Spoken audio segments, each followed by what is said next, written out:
primeira casa que houbo na Golada chámase a cantina que tiñan os veciños de Ferreiroa e que aparece citada no catastro de Ensenada en 1753, onde di que los vecinos de Ferreiroa tienen una taberna en el lugar que le llaman a Golada. Y la regenta Bernardo de Ferreiroa, al cual le rentúa, non sei, 76 maravedís e non sei cantos reales de vellón, para ayuda del pago de los tributos de la parroquia. Pois eu son un profesor xubilado, profesor de lingua galega, que ademais son membro do colectivo Baluarte, que é un colectivo que creamos aquí no ano 2016 para continuar o labor de Amigos dos Pendellos, que ao cal tamén fun fundador e membro desa asociación, para continuar na loita pola recuperación deste recinto e pola súa dinamización.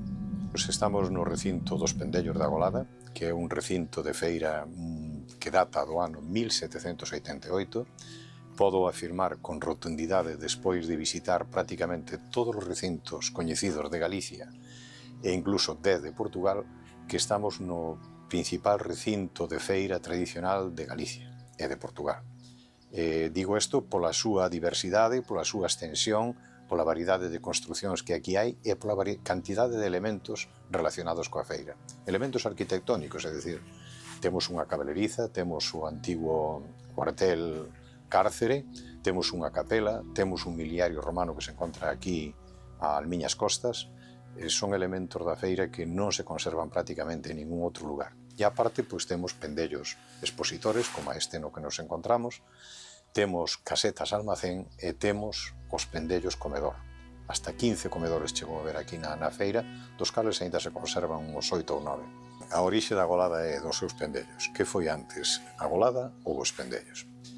Pois eu creo non, sabemos perfectamente que aquí existiu unha cantina que estaba á beira do camiño principal, á beira o que fora unha vía romana, despois camiño real.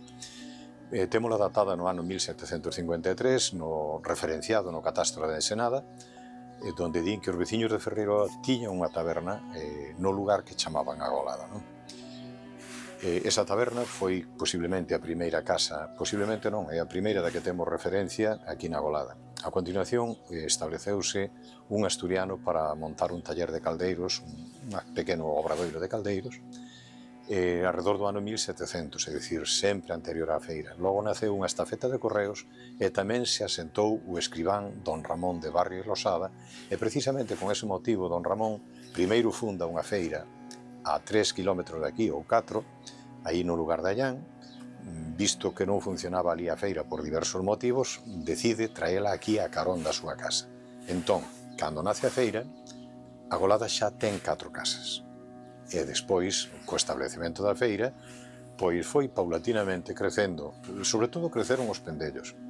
E o que era a aldea da Golada, vamos chamar aldea naquel momento, en 1845, Pascual Madoz recolle tamén a voz Ferreiroa, ou di que a Golada ten unha feira moi nomeada, ten 9 veciños e 45 almas, é dicir, desde 1788, cando nace a feira, hai 4 casas, pasan 57 anos, é dicir, desde o 88 ao 45, 57 anos e solamente creceran 5 casas, non? 5 casas. A Golada creceu como vila, realmente, cando se construiu a Estrada Nacional 640 que vai desde Lalín a Lugo, non? Bueno, o tramo que se fixo desde Lalín a Ventas de Narón. A partir dese momento foi o gran detonante cando se empezou a construir aquí e adquiriu aspecto de vila, non? Aquí neste recinto existen diversos tipos de construcións, pero vamos falar das construcións destinadas especificamente para a feira, non? Concretamente, o pendello no que nos encontramos chamámoslle pendello expositor, porque nos mostradores, no que estou sentado, é onde se expoñían as mercadorías que se vendían aos posibles clientes, aos labregos da contorna, non?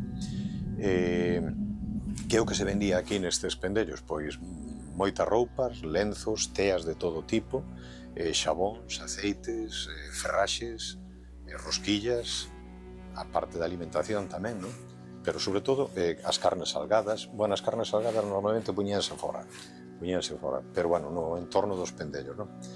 Entón, estes pendellos chegaban aquí, para chegar aquí, temos que pensar antes de haber automóviles, non?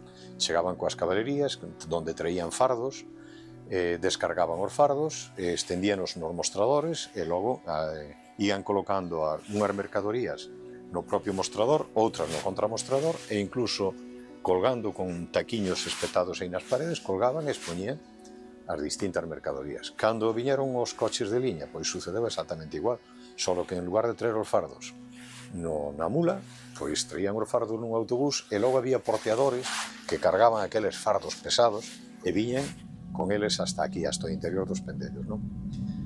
Que é o que acabou cos pendellos? Podíamos preguntarnos, non? Dice, cando deixou de haber feira aquí? Pois, alrededor de nos anos 70. Paulatinamente foron desaparecendo os vendedores dos pendellos. Os culpables, as furgonetas. Así de claro.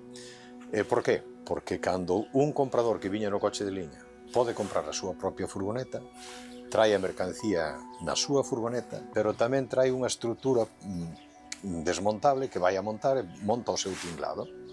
Entón, quere montar o tinglado á beira da furgoneta, porque a furgoneta vai servir de almacén. Desa maneira, busca sempre unha plaza ou unha rúa ancha para establecerse, non busca un pendello. Os pendellos abandónanse.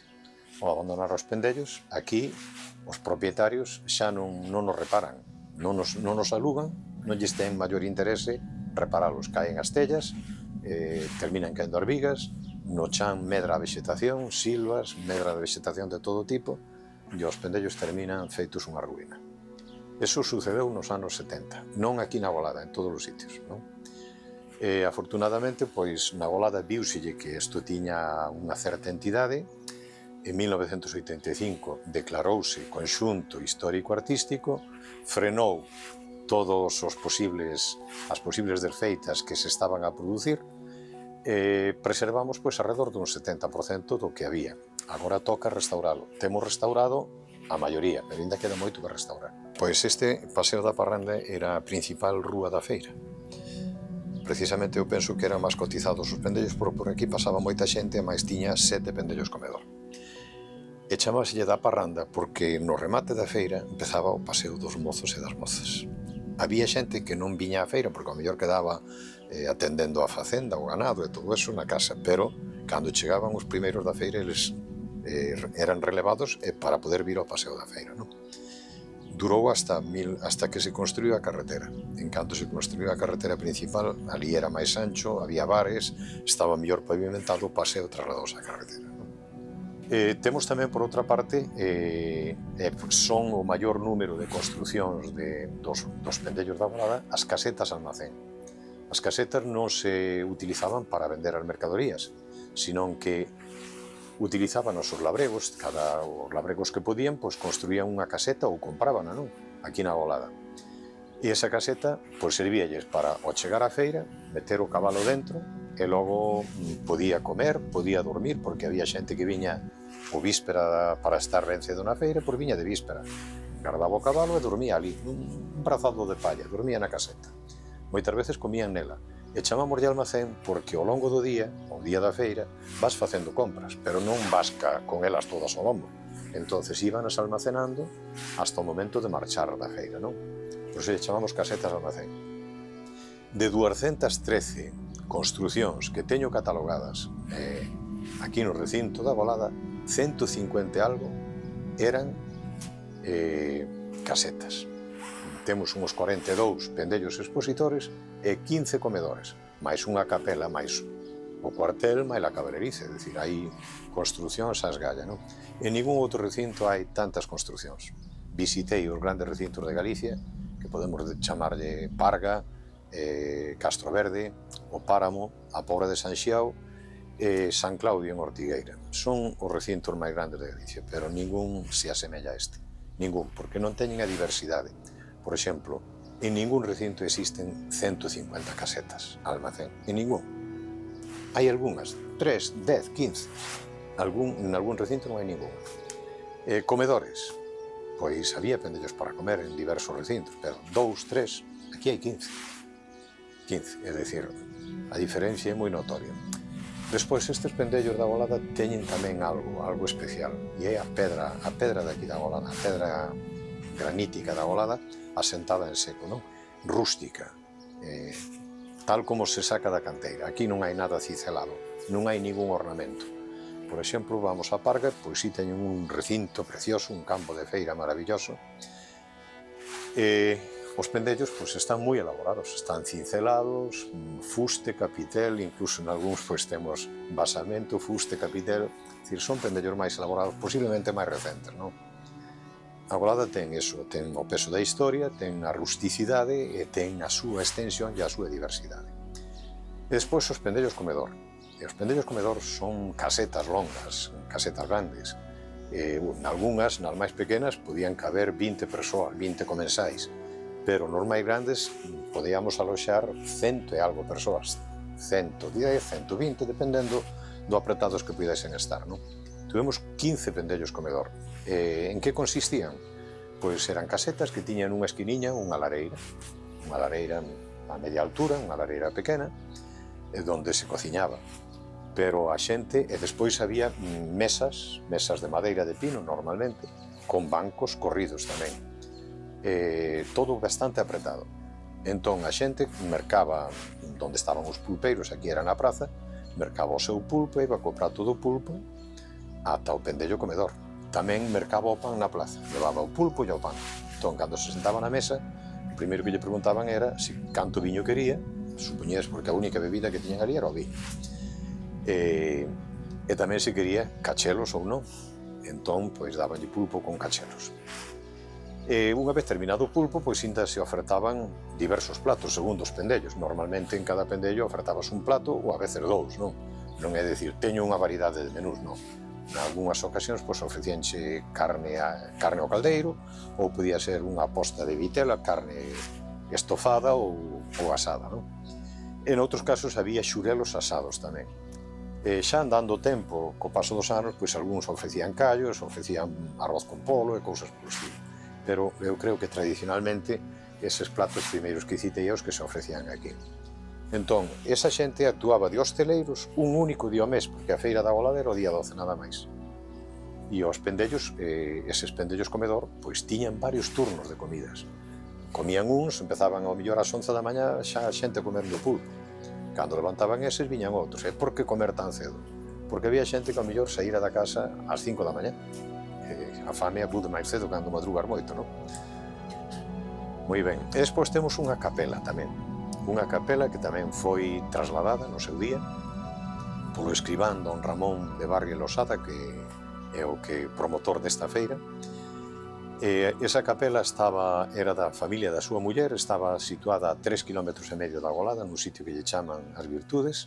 A capela está dedicada ás virtudes, precisamente á Virxe das Virtudes, e foi trasladada ao campo da Feira da Golada. Esa era unha condición sine qua non para celebrar as feiras en domingo, porque as autoridades eclesiásticas houve un momento en que incluso pediron ao rei a supresión das feiras en días festivos e en domingos, non? Porque a xente deixaba de cumprir co precepto dominical. Entón, a solución estaba en que houvese un templo religioso para poder cumprir co precepto e máis cumprir coa feira. De aí que o escribán di, teño feira, necesito unha capela. 3 anos despois da fundación da feira, inaugúrase a capela que foi trasladada desde Ferreiroa, a 3 km de aquí. Despois da fundación da feira, 2 ou 3 anos despois, ou posiblemente incluso antes, aquí congrégase unha multitude de persoas, donde hai unha multitude de persoas normalmente hai conflitos, e sobre todo nunha feira, porque hai que facer tratos, ti engañaches má vaca que me vendiches non era como me dixeches, ou deberme cartos, ou hai borracheiras, empezaron os líos, empezaron os problemas. E outro problema maior aínda, a xente que ven á feira e a xente que volve da feira é asaltada nos camiños. Eso sucedeu sempre, en todos os lugares, non? Donde hai feira, pois hai os salteadores de camiños que cando vas, cobrache o becerro, levas cartos frescos, pois asaltante no camiño. O tratante que ven á feira, que ven con cartos para pagar o ganado que vai comprar, pois tamén son víctimas propiciatorias para poder ser asaltados. Entón o escribán ve a necesidade, por certo, os escribáns tiñan as competencias tamén de nomear o xuiz da xurisdicción. Entón tiñan que atender tamén as cuestións de orden público. Entón este escribán ve a necesidade de establecer na Golada un cuartel donde vai haber un calabozo e tamén vai a exercer as súas funcións o xuiz da xurisdición, non? Aquí na Golada conservamos ese cuartel, aínda que está moi alterada a súa fachada, porque despois de ser cuartel pasou a ser unha casa labrega e na actualidade pois, é unha casa residencial, non? Pero conservamos o cuartel. E á beira temos as cabalerizas, que é unha corte con 13 pesebres para 13 cabalos, que nos dá unha idea de como era o cuartel. É dicir, non se teñen 13 cabalos precisamente para 5 guardias. Normalmente tes un número inferior de cabalos ao número de gardas. Entonces, si temos aquí un cuartel pois, de 15, 20 soldados de tropa, para atender os camiños sobre todo, non? Porque os cabalos necesitamos para patrullar os camiños que acceden á feira. Pois eso dá unha dimensión da Feira da Golada. E a carón, cando se construiu ese cuartel e máis a cabaleriza, montouse un monolito pétreo, que lle chamamos o marco da Constitución, ou a Constitución da Feira. E ao mesmo ten forma de frecha apuntada, e ao mesmo tempo quería simbolizar o carácter público de ambos edificios, da cabaleriza máis do cuartel, non? Que están xustamente pegados á casa do escribán.